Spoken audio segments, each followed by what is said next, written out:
इस लाचार औरत को कुछ लोग बुरी तरह पीट देते हैं, लेकिन उन्हें कहाँ पता था कि उसका पति दुनिया का सबसे खतरनाक शूटर है। इस बार उसके निशाने पर एक बड़ा टारगेट था, जिसे ठिकाने लगाने के लिए वह कई दिनों से एक सुनसान गोदाम में डेरा डाले हुए था। उसकी नजरें 24 घंटे खिड़की के रास्ते सीधे अपने टारगेट के आलीशान घर पर टिकी रहती थी। दिन से रात और रात से सुबह हो जाती, पर उसका सब्र नहीं टूटता। लेकिन जब लगातार 5 दिनों तक टारगेट का कोई अता पता नहीं चला, तो उसे अपनी छुपने की जगह से बाहर निकलना पड़ा। वह राशन खरीदने के बहाने मार्केट गया, जरूरी सामान लेने के बाद अपने सीक्रेट बॉस को फोन घुमाया और सिचुएशन की पूरी रिपोर्ट दी। दूसरी तरफ से भारी आवाज में आदेश आया, काम तमाम करो और अपना हिस्सा लेकर यहाँ से रफू चक्कर हो जाओ। किलर ने भी ठंडे दिमाग से वादा किया कि खेल जल्द ही खत्म होगा। गोदाम में वापस लौटने से पहले वह कुछ देर के लिए टारगेट के बंगले के ठीक सामने जाकर बैठ गया। वह बहुत बारीकी से वहाँ के बॉडीगार्ड्स, सुरक्षा के इंतजाम और वहाँ आने जाने वाले लोगों के डेली रूटीन को अपने दिमाग में नोट कर रहा था। पूरा ढांचा समझने के बाद वह वापस अपनी डार्क प्रोफाइल में लौट आया। उसने अपनी स्नाइपर गन को रीअसेंबल किया, पोजीशन सेट की और ट्रिगर पर उंगली टिकाकर इंतजार करने लगा। रात गहरी हो चुकी थी। उसने अपने दांत साफ किए और बेड पर लेट गया, लेकिन वह गहरी नींद में नहीं था। उसकी घड़ी में हर 10 मिनट का अलार्म सेट था। अलार्म बजता,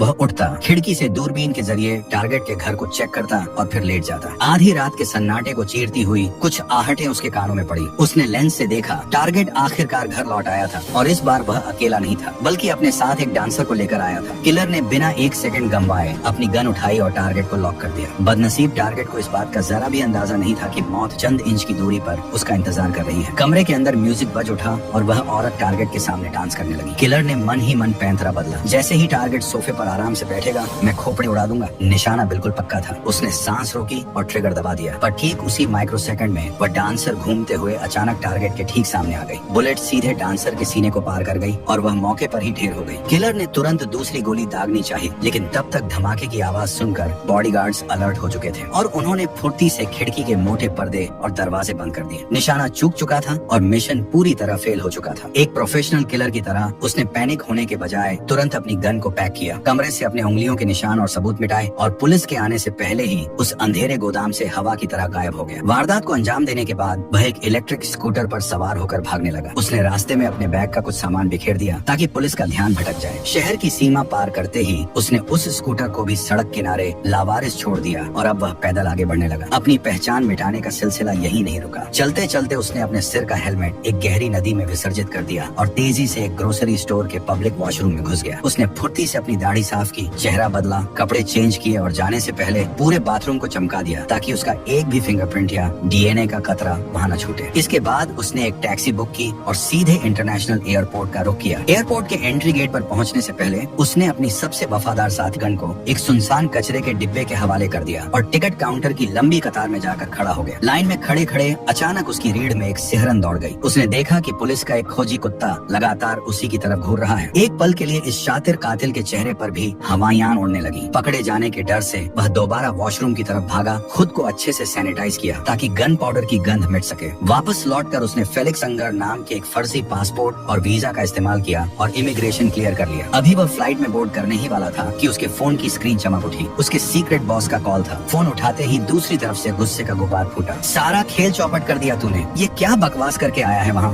बॉस का गुस्सा 7वें आसमान पर था। किलर ने बिना कोई सफाई दिए ठंडे दिमाग से फोन काटा, उसके टुकड़े टुकड़े किए और प्लेन के अंदर दाखिल हो गया। लेकिन मुसीबतें उसका पीछा छोड़ने का नाम नहीं ले रही थी। फ्लाइट में बैठते ही उसकी नजर एक बेहद अजीब और संदेहास्पद शख्स पर पड़ी जो लगातार उसी को नोटिस कर रहा था। किलर का छठा सेंस एक्टिव हो चुका था। जैसे ही प्लेन लैंड हुआ, उसने अपनी आगे की कनेक्टिंग फ्लाइट कैंसिल कर दी और एक नए फर्जी नाम से दूसरी टिकट बुक की। लेकिन चौकसी के दौरान उसने पाया कि वह अजीब आदमी अब भी एयरपोर्ट के वेटिंग लाउंज में मौजूद था। खतरे की घंटी बज चुकी थी। उसने आगे का सफर अगले दिन के लिए टाल दिया और शहर के एक गुमनाम होटल में कमरा ले लिया। कमरे के अंदर घुसते ही उसने किसी भी अनहोनी से बचने के लिए दरवाजे और खिड़कियों पर एक सीक्रेट जाल सेट किया और खुद हाथ में एक धारदार चाकू थामकर पूरी रात बिना पलक झपकाए बैठा रहा। उसका इरादा साफ था, जो भी दरवाजा पार करेगा सीधा मौत के घाट उतरेगा। लेकिन वह रात अजीब थी। पूरी रात सन्नाटा पसरा रहा, कोई नहीं आया। अगली सुबह वह बिना वक्त गंवाए सीधे एयरपोर्ट पहुंचा, फ्लाइट पकड़ी और आखिरकार सुरक्षित अपने मुल्क डोमिनिकन रिपब्लिक वापस लौट आया। डोमिनिकन रिपब्लिक में अपने घर पहुंचते ही किलर के कदम ठिठक गए। गेट के पास जमीन पर किसी अनजान मर्द के जूतों के निशान थे और पास ही सिगरेट का टुकड़ा पड़ा था। उसके ट्रेंड दिमाग ने तुरंत भांप लिया कि खेल बिगड़ चुका है। उसने बिना एक पल गंवाए अपनी गन लोड की और घर के अंदर दाखिल हुआ। अंदर का मंजर देखकर उसका दिल बैठ गया। फर्श पर ताजा खून के धब्बे बिखरे पड़े थे। उसने कांपते हाथों से अपनी गर्लफ्रेंड का नंबर नंबर डायल किया, लेकिन जब फोन किसी और ने उठाया तो वह पागलों की तरह अस्पताल की तरफ भागा। अस्पताल के आईसीयू वार्ड में उसकी गर्लफ्रेंड जिंदगी और मौत के बीच झूलते हुए कोमा में थी और पास ही उसका भाई बैठा था। भाई ने रोते हुए जो सच बताया, उसने किलर के पैरों तले जमीन खिसका दी। उसने बताया कि एक बेरहम आदमी और एक औरत उनके घर में जबरन घुस आए थे। उनका असली टारगेट कोई और नहीं बल्कि खुद यह किलर था। लेकिन जब वह नहीं मिला तो उन्होंने उसकी गर्लफ्रेंड को अपनी हैवानियत का शिकार बना डाला। लड़की ने अपनी जान बचाने के लिए उनसे डटकर मुकाबला किया, लेकिन वे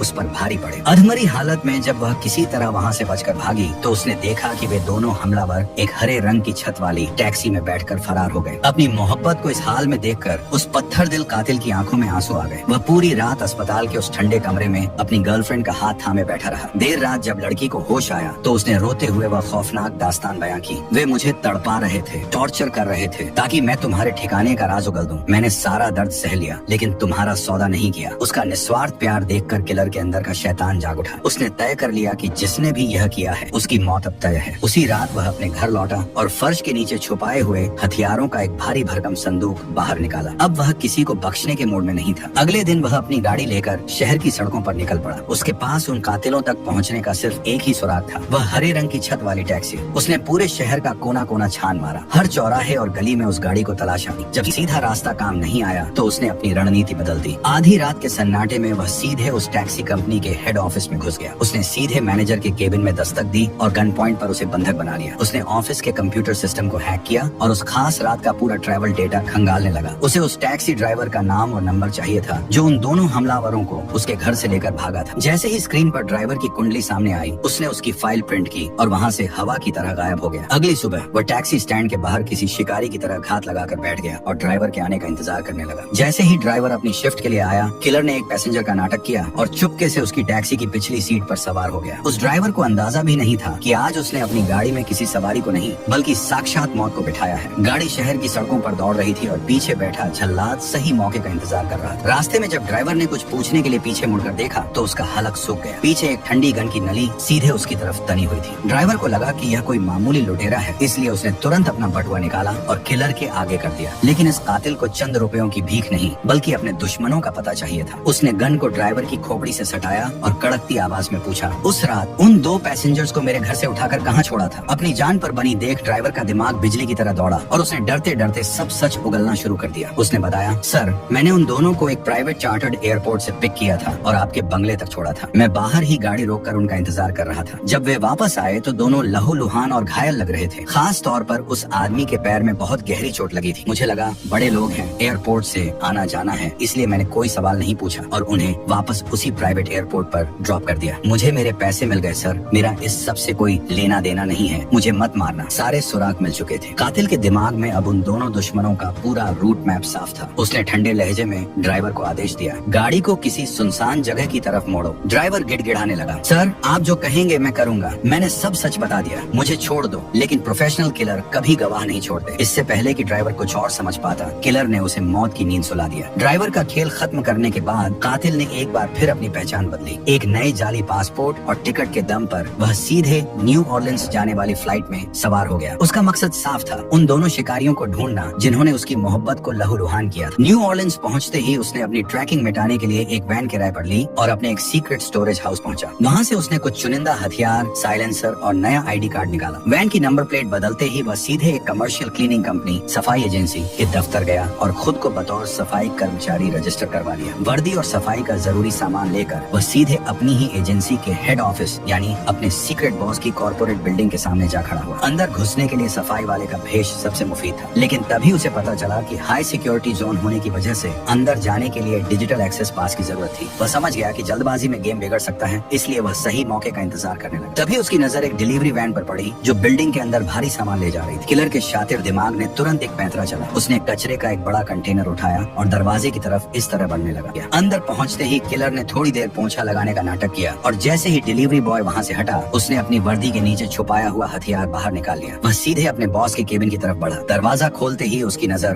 बॉस और उसकी सेक्रेटरी पर पड़ी। बिना एक सेकंड गंवाए उसने गन तान दी और सेक्रेटरी को मजबूर किया कि वह अपने ही बॉस को कुर्सी से बांध दे। उन दोनों हथियारों के नाम और ठिकाने बताओ जिन्होंने मेरे घर पर हमला किया था। मौत को सामने देख उस शातिर बॉस की घिघी बंद गई। वह गिड़गिड़ाते हुए बोला, मेरा कसम से इस सब में कोई हाथ नहीं है। तुम जिस टारगेट को पेरिस में छोड़कर भागे थे, उस क्लाइंट कस्टमर का दिमाग दिमाग घूम गया है। काम अधूरा छोड़ने की वजह से वह बुरी तरह भड़का